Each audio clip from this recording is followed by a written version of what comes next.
একটা নায়িকা যার পাস্টে ঘটে গিয়েছিল কিছু বেদনাদায়ক ঘটনা, একেবারে নিচু থেকে কিভাবে গ্ল্যামার জগতের নায়িকা হয়ে ওঠে সে, এবং তারপর এমন কি ঘটবে যার কারণে তার হাতে হবে মানুষের খুন।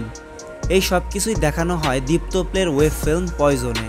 খুব কম চরিত্র নিয়ে পয়জন সিনেমাটা বানানো হয়েছে। গল্পে আমরা 6 থেকে 7টা চরিত্র দেখতে পাই যারা গুরুত্বপূর্ণ ভূমিকা পালন করেছে। সবার অভিনয় কাজটাতে ভালো ছিল, বাট ডাইরেক্টর চাইলে আরও ভালো কাজ করা যেত। অর্থাৎ পয়জন ফিল্মটার কিছু জায়গায় ত্রুটি আছে।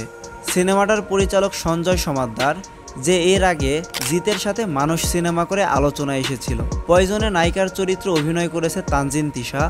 তাকে এই ফিল্মটাতে অনেক বোল্ড দেখাচ্ছিল, অর্থাৎ শুধুমাত্র তার জন্যই গল্পটা স্লো হবার পরেও গল্পের সাথে কানেক্টেড ছিলাম। গল্পের শুরু হয় তানজিন তিশা, যে এই ফিল্মে রূপা মির্জা নামক এক নায়িকার চরিত্রে অভিনয় করে। তার বাসায় অনুষ্ঠান থাকে, সেই অনুষ্ঠানে এসে যায় একজন লোক, যাকে দেখে রূপা মির্জা চিন্তায় পড়ে যায়। তারপর জানা যায় সেই লোক তার থেকে টাকা চায়। যদি সে টাকা না পায় তবে রূপা মির্জার অতীত সম্পর্কে সব মিডিয়াতে বলে দিবে। তাদের মধ্যে শুরু হয় হাতাহাতি এবং রূপা মির্জার হাতে জয়নাল নামক সেই ব্যক্তি হয়ে যায় খুন। তারপর রূপা কি করবে বুঝতে পারছিল না। তখন তার বয়ফ্রেন্ড রায়হান দেখতে পায় সেই লাশটি। রূপা রায়হানের থেকে সাহায্য চায়। রায়হান কোনোভাবে লাশটা সরিয়ে রাখে এবং বাহিরে গিয়ে তাদের বিয়ে হবে এমন অ্যানাউন্সমেন্ট করে বসে। তারপর তারা গাড়ির পেছনে করে লাশটি নিয়ে ফার্ম হাউসে যাচ্ছিল এবং ভাবছিল তারা লাশটার সাথে কি করবে। এর সাথে রূপা তার অতীত সম্পর্কে জানায় রায়হানকে। রূপা মির্জার আসল নাম রূপা আক্তার, যার সাথে জয়নাল নামক ব্যক্তির বিয়ে হয়েছিল। তারপর জয়নাল তার পাওনা টাকা শোধ করতে না পারার জন্য নিজের বউকে দালালের কাছে দিয়ে দেয়।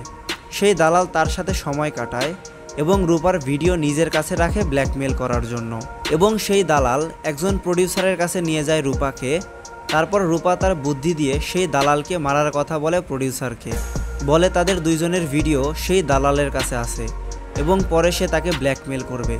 এই শুনে প্রডিউসার সেই দালালকে মেরে ফেলে এবং রূপার গলার কাটা সরে যায়। তারপর বর্তমান সময় যখন তারা ফার্ম হাউসের বাসায় যায়, তখন দেখে রূপা মির্জার ম্যানেজার সব জানতে পেরে গেছে এবং সে টাকা আর রূপা মির্জার সাথে সময় কাটাতে চায়। রূপা এসব শুনে অবাক হলেও সে জানতে চায় লাশের সাথে কি করব। ম্যানেজার জানায় 5 লিটার অ্যাসিড দিয়ে গলিয়ে ফেলা যাবে। রূপা বলে 5 লিটার না 10 লিটার অ্যাসিড আনো।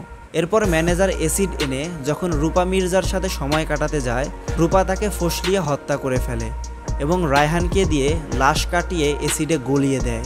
আবার অতীতে রূপা সেই প্রডিউসারকে জানায় সে নায়িকা হতে চায়, তাই প্রডিউসার তাকে একটা ডাইরেক্টরের সাথে পরিচয় করিয়ে দেয়, কারণ রূপা নায়িকা হওয়ার মাধ্যমে তার সেই ব্ল্যাক মানিকে হোয়াইট করবে। বর্তমানে রূপা রায়হানকে বলে তারা বিদেশে সেটেল হলে কেমন হয়। রায়হান রাজি না হওয়ায় রূপা জানায় তার কাছে 5 কোটি টাকা আছে, সেই টাকা দিয়ে বাকি জীবন সুন্দর করে পার করে দিতে পারবে তারা। এটা শোনার পর রায়হানের ভেতরে লোভ কাজ করে এবং সেই টাকা হাতিয়ে নেওয়ার জন্য নকল চাবি বানায়। কিন্তু রূপা মির্জা সব জানতে পেরে যায় এবং রায়হানকেও ঘরে আটকিয়ে গ্যাস দিয়ে মেরে ফেলে। অবশেষে নায়িকা রূপা মির্জা তার জীবনে এখন একা। সিরিজটা ভালো ছিল, কিন্তু এক্সট্রা অর্ডিনারি কিছু ছিল না। আপনারা চাইলে পয়জন ওয়েব ফিল্মটি সাবস্ক্রিপশন অথবা 30 টাকা রেন্ট দিয়ে দেখতে পারেন। আপনারা যারা বঙ্গ থেকে এই পয়জন ওয়েব ফিল্মটি দেখেছেন তারা কমেন্টে জানাতে পারেন কেমন হয়েছে ওয়েব ফিল্মটি।